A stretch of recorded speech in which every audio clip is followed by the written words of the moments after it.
All right, welcome to this week's edition of the 2022 newscast. You got Heff here doing play-by-play on the top cyber stories. We got Noah, our T1000 cyber terminator, right? You're the color commentator, dude. How you feeling, man? Got a lot of crazy, chaotic world going on right now. Yeah, it's an interesting time to be an InfoSec professional.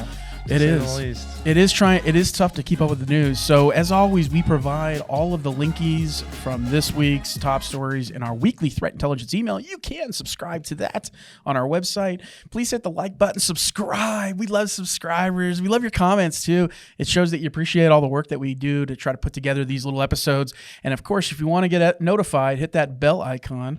We are part of SecurityMetrics, based out of the beautiful, gorgeous Silicon Slopes here. Our goal is to keep you current with the changing threat landscape, to really help companies, businesses take that intelligent approach to cybersecurity, get you that peace of mind, help you see some of the threats you've been missing, and help you hold yourself to a higher standard as well. And as always, Noah, never have a false sense of security. You got that right. So we mentioned the chaotic news cycle going on right now. We are going to talk about the Ukraine cyber, the chaos that is just going on right now. That is the hot topic. And we're going to try to show you from a different angle all of the crazy news that happens.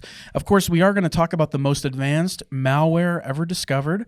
Ooh. The most advanced. Yeah. And Nvidia got breached. Toyota got breached. Axis, the camera company, got breached. We're going to talk about that. And Noah, this story, 2 ransomware gangs, they hacked the same target at the same time. We've got to talk about this as well. You know what time it is, buddy? It's time to get into the news. Let's hear that song.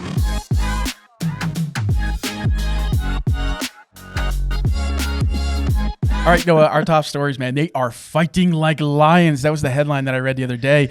And we, trying to explain this to the audience. And for most of you out there, you probably read the mainstream news. You get an idea of the conflict and how it's escalating.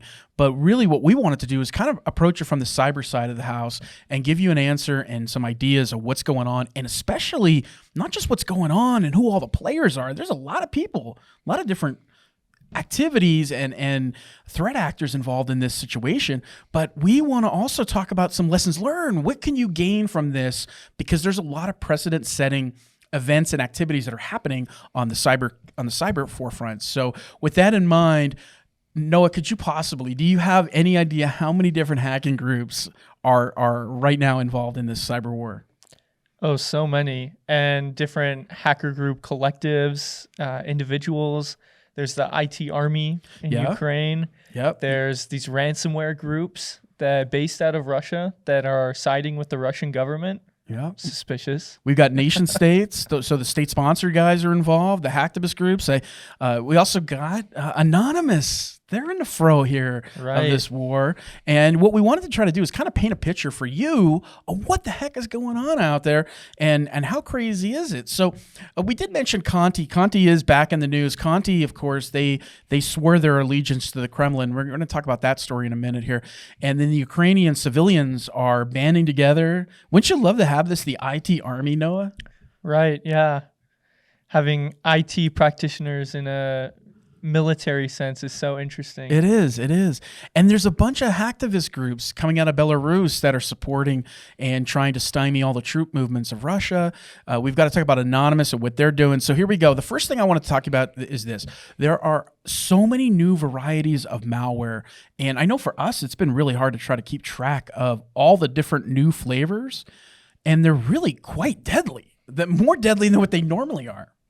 Oh, yeah. In a way, it's more deadly to have a wiper than ransomware, because with ransomware, at least you have maybe a chance of rebuilding it. Yeah. But with this wiper, it's just wiping, encrypting the whole hard drive with no chance to get data back. And I don't know if you can explain to the audience exactly what that means when we say wiper malware, because what we've known is that we have this new wiper malware that just came out. And back in January on our newscast, we talked about the Whispergate malware that is also a type of wiper malware. Can you kind of explain that very quickly for the audience? Yeah. Wiper malware is a program that gets installed on your computer and it deletes every file, including the operating system, to make it unrecoverable so that you can't get any of those files back. You can't use the computer for anything. It just basically bricks the computer until you install a new OS. new hard drive. Yeah, and what's interesting is how involved the Microsoft Threat Intelligence Center is, and we don't even really have time to highlight that article, but Microsoft Threat Intelligence Center has been all over this stuff, really getting it in front of the different countries, because it's not just Ukraine that you're worried about, but it's also all the countries that surround the Ukraine. So if this malware gets out in the wild and leaves outside of the Ukraine, it could hit these other countries, and you could have a much bigger problem on your hands. But that is the one key takeaway here is all the more deadly, advanced types of wiper malwares that we're seeing in the marketplace. So, but I thought this was interesting, Noah, the Belarusian hacktivists and how they are going after and trying to help the Ukrainians.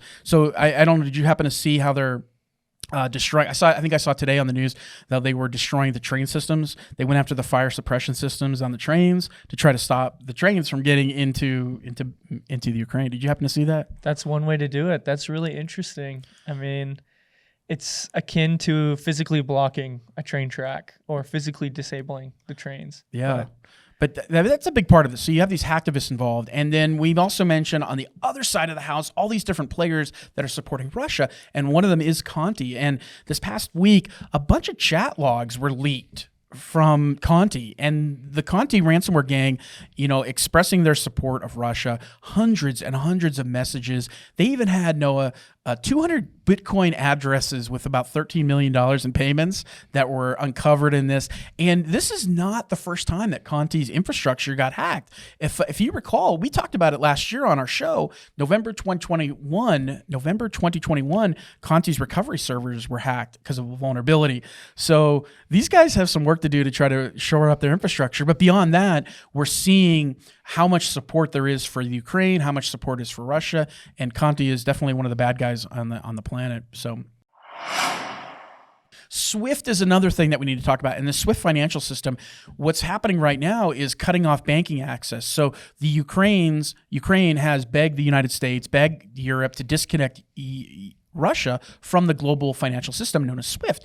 And SWIFT stands for the Society for Worldwide Interbank Financial Telecommunication. That's a big word, Noah, man. That's a big acronym. I can see why they abbreviated it. Yeah. Yes.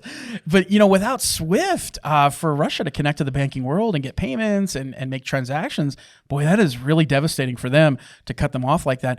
But, for Russia, they do have their own, they have the Russian central bank system, which they have their own, the acronym is called SPFS. So they can rely back on this, but the problem is there's limitations on SPFS. So even though Russia's cut off from the SWIFT financial system, behind the scenes they have about 400 banks or so use the SPFS, and again they're limited. It's very much slower to do transactions. It has to happen within the country. So that is happening behind the scenes. But wait, there's more.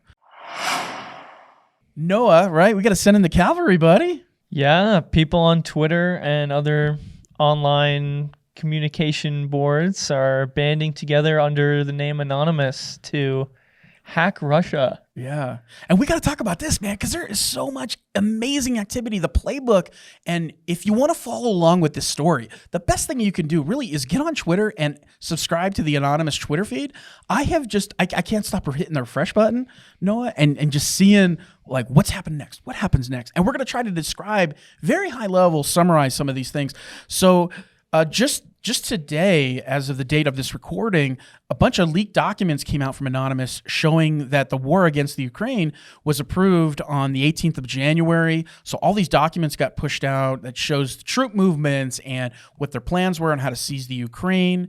And it's just phenomenal how much work that the community that supports Anonymous has come and put together. Oh, yeah, definitely.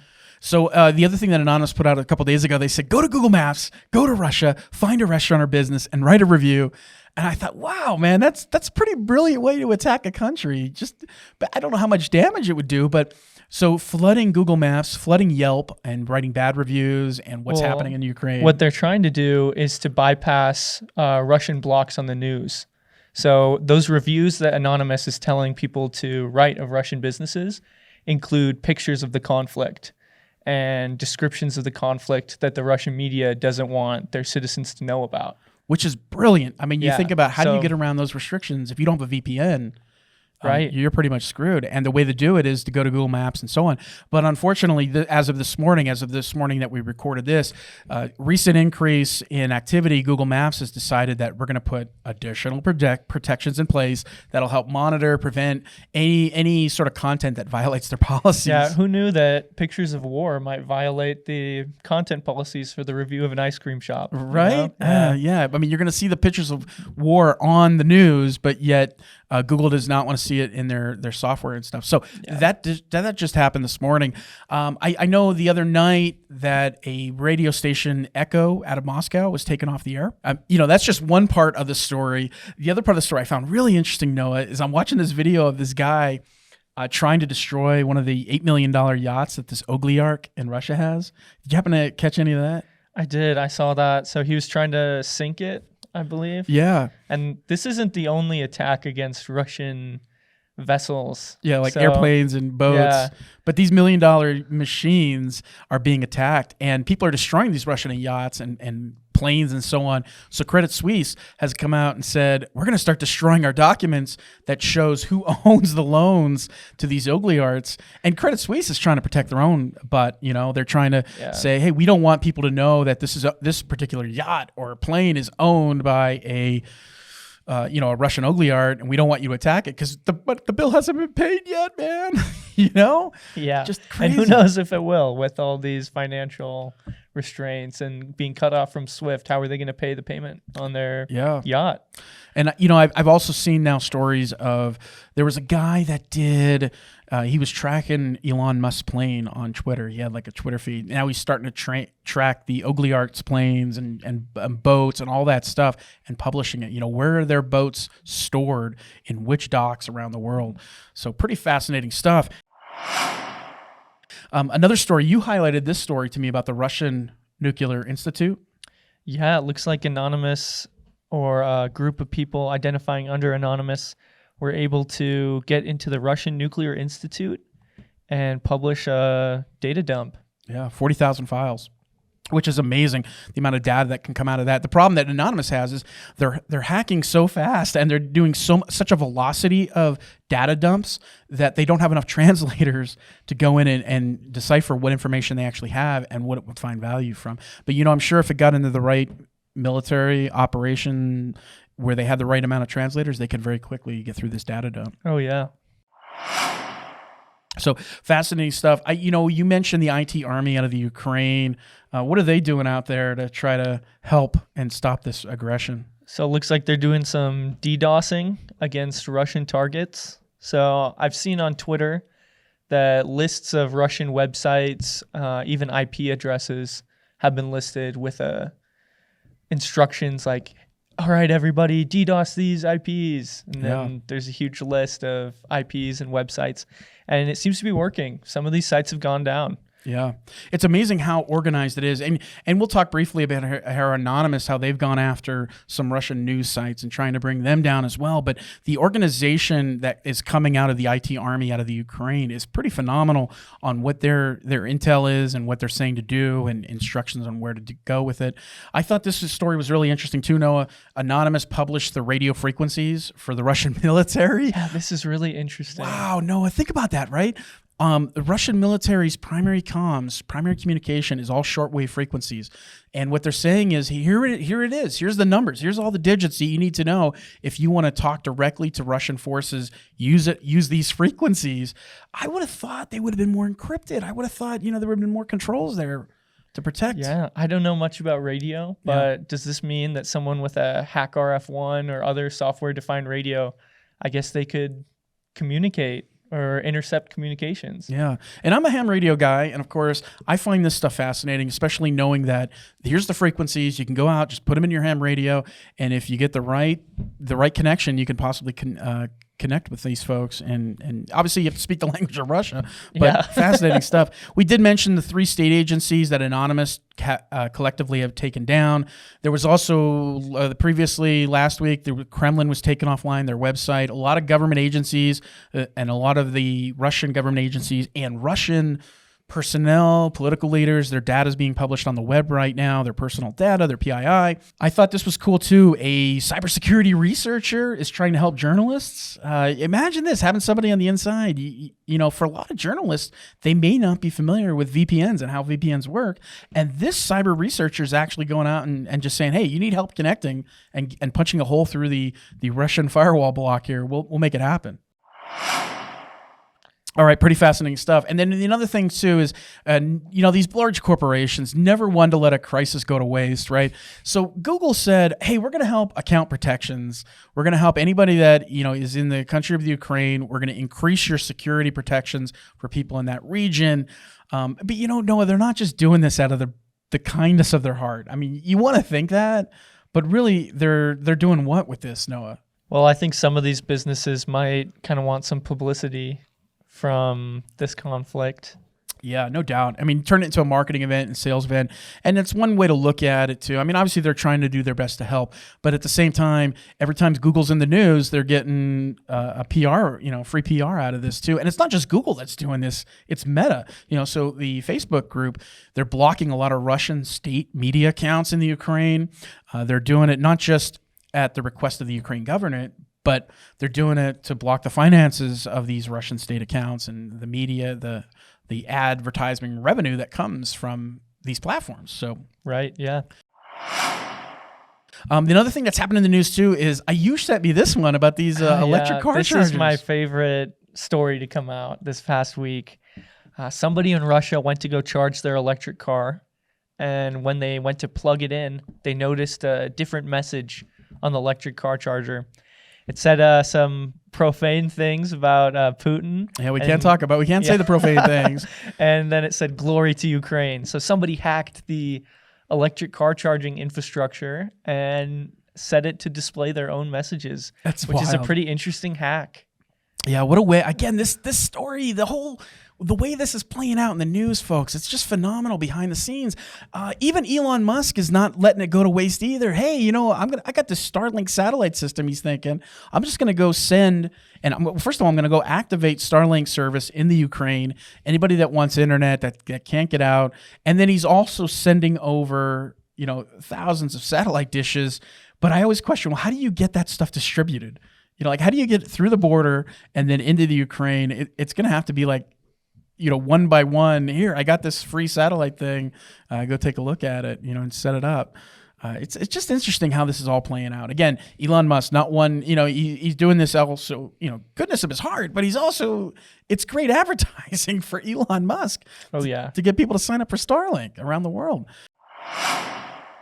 Another thing happening here is lessons learned. And this is where we wanted to spend the bulk of our time. What can we learn from war and the things that are happening over there right now? And obviously, you know, our hearts go out to the folks that are in trouble and dying over there. But we do want to talk about the IT and the cyber side of the house. What can we learn from that? And there's quite a few things. So the CISA, which is the Cybersecurity Infrastructure and Security Agency, they published a free catalog. I think you and I were talking about this. Did you look at some of the free tools they were giving out? Yeah, so they have a whole list of free cybersecurity tools, software, services. You can even order a free pen test from CISA for your business. Cool stuff. Yeah. Well, you know, they always talk about, and we always talk about this too, what are some of the best habits to do in a crisis like this? And it really comes down to the same similar message that we give all the time, which is you really need to have a catalog and know all the assets in your environment, know who has those assets, what they're doing with them, fixing your flaws, doing your patching, getting the MFA turned on. Clearly, you need to know what your risk level is, your risk tolerance. Good cyber hygiene habits are important, but all that stuff, reducing your attack surface is critical at this moment in time. But they did not stop there. CISA did not stop there. They went out and they have this new program called Shields Up, which is pretty cool, I think. You can take a look at the link. We'll include it here in the notes. But it's guidance for any organization of any size, what you can do to protect yourself from threats. We are in a very elevated state right now because of all the sanctions that are going out and then the retribution back from those sanctions from threat actors. So your company, your business definitely needs to stay on high alert. They need to be having the right partners to help them. People like us, we've been very busy the last couple weeks or days here. I think we're 7 or 8 days into it as of this recording, trying to help our clients stay ahead of all the new types of threats that are out there and the malware that's out there. So that is happening. Now, from a IT perspective, Noah, what's going to happen is the question. Like, what's the next thing in here in this game plan that we see? And I'm not talking about boots on the ground, Russian Air Force. I'm talking about from an IT and cyber perspective. Where kind of do you see this happening and going from a perspective like that?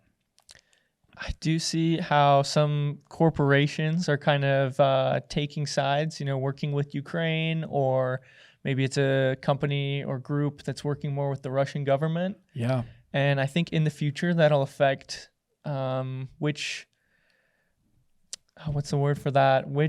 service provider people go with. Like the cybersecurity company Kaspersky. Yep, a good point. They're associated with the Russian government. Yep. A lot of their employees are former Russian government or active Russian government. Their founder is an oligarch, a billionaire oligarch. And does that mean that in the future, these US-based companies will say like, oh, maybe we'll pass on this company and we'll go with this other one because they're based out of the US? And I'm hearing a lot of that vibe from the C-suite where they're saying, hey, this company's based out of Russia. We may not want to continue our relationship with these companies that are based out of Russia. Right. And Noah, you think about it, a lot of companies with significant market share, widespread use, within U.S. corporations, just like you said. I mean, Kaspersky is one of them. We do know that Kaspersky, their R&D moved to Israel back in, I think, 2017, something like that. And then there's, Noah, you've got these companies with no evidence of wrongdoing, just, guilty by association. And Nginx is one of them. They were sold at F5, I think, in about 2019, something like that. Yeah, and I think they're now based out of the US. Yeah. Under F5. So, but again, they still have that connection where people feel or perceive. And another one is a lot of people love Parallels Desktop, and I think that's like one of the most popular solutions for Windows virtualization on the Mac. They were acquired by Corel back in 2018, but again, guilty by association, knowing that they were formerly or currently these Russian-based companies. People are thinking twice about using them, and Noah, it's not just the company, these cyber companies and IT companies, but a lot of United States global tech giants.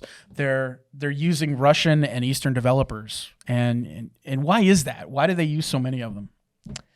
It's hard to find software developers, and wherever you can find one, if they're talented, you might as well hire them up. Yeah, I guess high quality, value price work. That's words I've heard. What could happen though, Noah, if all these Russian national contractor visas get canceled? It'd be really bad for the company that they work for, and I mean for them too. Yeah, because then they lose their job. Yeah, you think about it, the visas being canceled in mass, potential sanctions not being renewed, these contractors, huge devastating blow to the economy in that regard. But then you also have to think about, well, if they continue the relationship, how do you allow them access into your environment? Do you wall them off? Do you have mobile device management? What's the best process for that too? So they have to think about that. And for a person in the C-suite right now that is facing any of those questions, they're in some real trouble, Noah. I mean, it's definitely not an easy game to play. Yeah, these are definitely interesting times. Yeah, speaking of games, though, future sanctions, right? I mean, we haven't even talked about that yet, too. But think about this, folks, right? You got games or apps that are originating from Russian-based developers. This is huge. And if there's sanctions in the Google Play Store or sanctions in the Apple Store, a lot of those games and apps go offline. So it's definitely not going to stop. Yeah. Another interesting thing is that several countries have come out saying they're going to seize assets from these oligarchs, Russian oligarchs. Wow. And imagine if they, seize all their computers and find all the data on that or use that as an entry point into Russian systems. Wow, I didn't even think about that. There's so many other lessons learned, and we will really quickly wrap it up here on these lessons learned. But I think, Noah, we need to talk about backbone. And I wanted to spend a quick moment on that because when you think about backbone, you're talking about what? Infrastructure, right? Yeah, critical infrastructure, power grids, water systems, all these ICS, SCADA devices. Yeah, and now I want you guys to think about history for a moment. We're talking about here intelligence preparation of the battlefield, IPB, right? We're talking about Russians know the scope of the land, both the physical, the virtual environments in the Ukraine. And why is that? Because they built that infrastructure years ago when the Ukraine was part of Russia.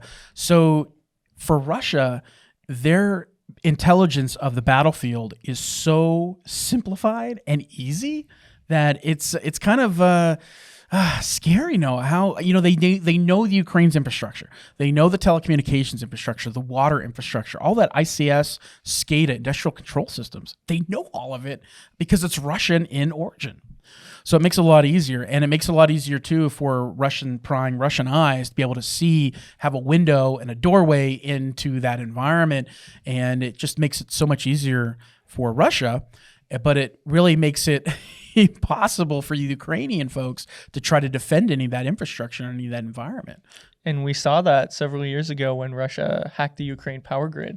Shut power off for several days before the invasion of Crimea. I forgot about that. Yeah, that extensive knowledge just plays so well into that. They know that critical infrastructure so well because of situations like that. So fascinating stuff. So where do we go from here, Noah? And kind of wrapping this whole thing up, lessons learned, is, Ukraine really is, in my opinion, it's this object lesson for the future. We know that the attacker doesn't have to really kind of engage in any widespread activity to kind of achieve any substantial effect in a country, because the critical infrastructure is all known, it's all interdependent on each other. And for the Russians to be able to get into the Ukraine, it's just such a walk in the park. But I want to put it differently for the audience, and I want you to think of it like this. The country of Taiwan, for example, right? How is that critical infrastructure? Who built all that critical infrastructure? And a lot of it was done by the United States.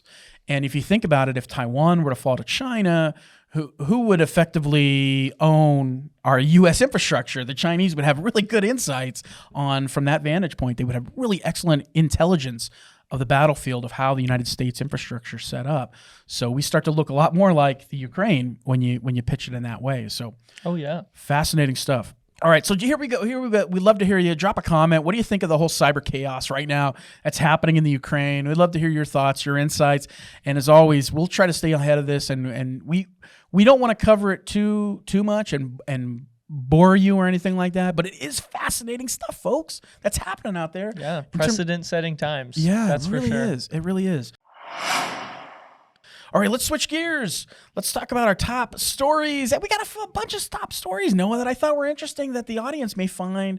Can you talk about Daxin, D-A-X-I-N, this advanced, they're calling it, the semantic researchers, they're calling it the most advanced malware ever released. But why would they call it that? That's a huge title, like the winning title, Daxin malware, most advanced. World Championship of Malware. Well, apparently it's a backdoor rootkit, and it gives the attacker root privilege access to a compromised system. So pretty useful if you're an attacker. Yeah, and I think the real key here is the standout feature of Daxin is that it does not start its own network services. It relies on legit network services. So it's relying on services that are already on the computers that have already been compromised. And what it does is it works by hijacking the encryption key exchange process between computers. So think about this. If you ever heard the term living off the land technique, that is where we're kind of trying to explain this. It's definitely deadly, nasty stuff here. I would also say this, that folks, this type of malware is definitely designed for networks that are well guarded, well protected. That is what makes it dangerous. It's already in play. I don't know how else best to describe it. I mean, if you're hardened against cyber attacks, this is still dangerous to you.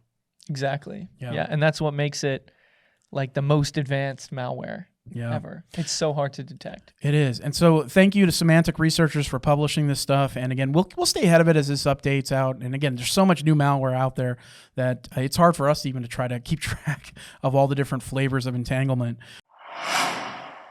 All right, Noah, let's talk about data breaches. There were a few in the news. I think Nvidia was the one that you and I had the most conversations about this past week. Yeah, Nvidia is a huge company. They have a huge cybersecurity side of their business, like protecting their assets, and they were breached. Yeah, they're a video card making company. But why were they breached, Noah, is what's fascinating to me. If you could take a moment for the audience to explain why. Yeah, so Nvidia makes graphics cards. And that's a device that goes inside of your computer. And if you want to play video games or do 3D modeling, you need a graphics card. And Nvidia started selling their graphics cards with what's called limited hash rate firmware, so that the graphics card isn't as good at mining cryptocurrency. So Nvidia, they sell most of their graphics cards to gamers, and that's their target audience. They make other graphics cards for GPU mining, specifically for cryptocurrency. And so they want to direct consumers to those. So this hacking group hacked Nvidia to try and get the firmware that's not limited hash rate. They wanted to be able to unlock their graphics cards intended for gaming to use them more optimally for mining cryptocurrency. Yeah, and the ransomware group that's been the hacking group that has been attributed to this is called Lapsus, and Lapsus actually went on the offense, and they've got about 1 terabyte of data. They put out a lot of information about what is actually going on. They've grabbed 1 terabyte of data. They've grabbed, I thought it was interesting, they have drivers. They've got that's a lot of code, a lot of SDK kits, and I mean, they also have employee data. We're talking about, I believe it was hash passwords, if I'm not mistaken, that they have.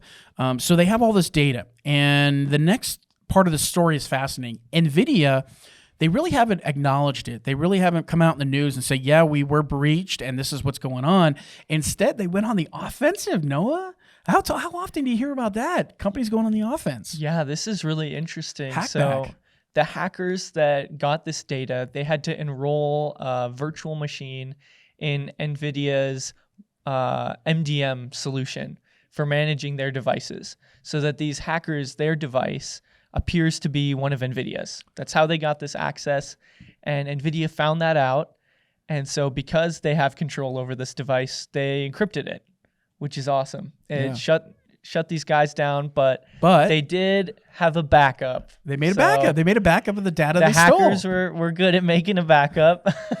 And that's where the story's at right now. And Lapsus is saying, hey, you need to release all this data. You need to take off these mining performance limiters off of these video cards and allow us to do what we want to do with the video cards. So as the world burns, we're going to keep we're going to keep a topic on this story. We're going to definitely share if there's an update to it. But another hack in the news was Toyota, and it was one of their parts suppliers in Japan, Kojima Industry.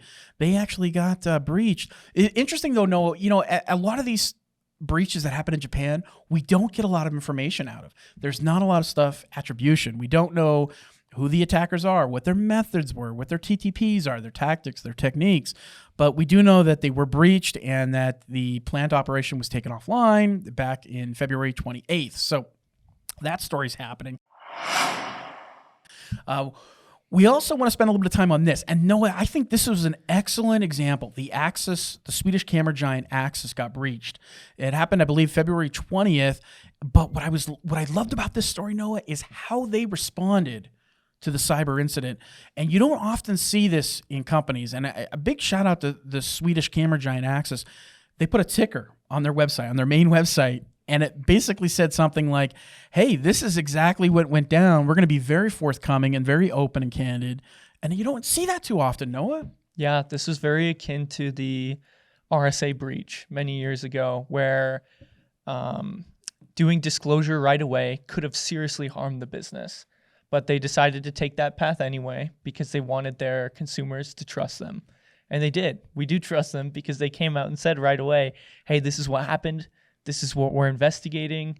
and we'll let you know what more that we find. Yeah. So good on them for coming forward right away. We'll include a link to the story here, but you could actually go to the Access's website, click on their link, and they actually share the report. And they basically say, no servers were encrypted. We did find malware. We did find indication of compromise. And the way the bad guys got into their environment was through social engineering. And, really, there was so much more to this story and their report, which I love seeing when companies do that. Honest, candid, upright, right out there in the open, exactly what's happening. And they don't have all the answers right now, but they at least shared the answers they do know back with their customers to give you that confidence. So really cool stuff. All right, a couple other items here, and then we're going to wrap this sucker up. So gaslighting, I know you guys like the gaslighting stuff. And, what keeps me up at night, Noah, is this one. Have you ever sold a PC before? Yeah, I don't need this PC anymore. I'm just going to go sell it on, on Facebook Marketplace or the classifieds. You ever done that? Yeah, and I bought a ton of computers like that too. Yeah, but Microsoft put out a warning this past week that some of the files that when you think you've done a factory fresh install of the operating system, you may not actually have deleted everything. And what actually may end up happening is you may have folders or apps with reparse data in it. And that's stuff like OneDrive, any folder like your password managers, that kind of stuff may still be on the computer. Even though you think you did a clean wipe, you could still be in trouble.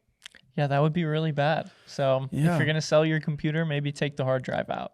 Yeah, that's probably the best move right there. All right, folks. So that's what keeps me up at night. Another story that I thought was really crazy is this apartment complex in San Francisco, Kasa Apartments. You see what they're doing, Noah? They're monitoring audio, sound levels. They're monitoring the sound levels at night to notify people, or so they get notified if their tenants are being loud. But it sounds like the sound level they're looking for is just like how you and I are talking right now. Yeah. So if between the hours of 9 p.m. and 8 a.m. they have decibel sensors, and if they hear any sounds that exceed 75 decibels, then they're going to notify you.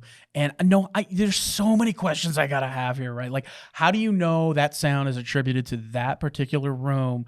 Right. What else are these devices listening for? What else are they recording? Yeah. What kind of sensor is it? So many. You talk about a disclosure policy here. Like, I think I would want to move out of this apartment complex if I knew they were monitoring the sound levels. And then, Noah, think about this. Like, what is the average conversation decibel level? Like 60 dB, something like that? Your vacuum's like 75 dB. So you can't vacuum at 9 o'clock at night. You ain't vacuuming, buddy. Yeah, speaking too loudly, watching TV, that'll probably set this off. Yeah, yeah. You got that sound bar? You might want to turn it off, man. That's what's happening out there. And then we're going to wrap it up here with this final story. And that is, you ever wondered if two ransomware gangs hacked the same target at the same time? What would go down on that? So I thought this story was amazing. You want to tell them about it? Yeah. So Conti, who we talked about earlier, and Karma, ransomware groups, both hacked the same target at the same time. Yeah, Canadian healthcare provider. Yeah, so unfortunate for them to be hacked twice at the same time. But it looks like it might have been that they both bought access from the same initial access broker. So that's somebody that hacks a company and they gain access to the company, and then they sell that access to ransomware groups.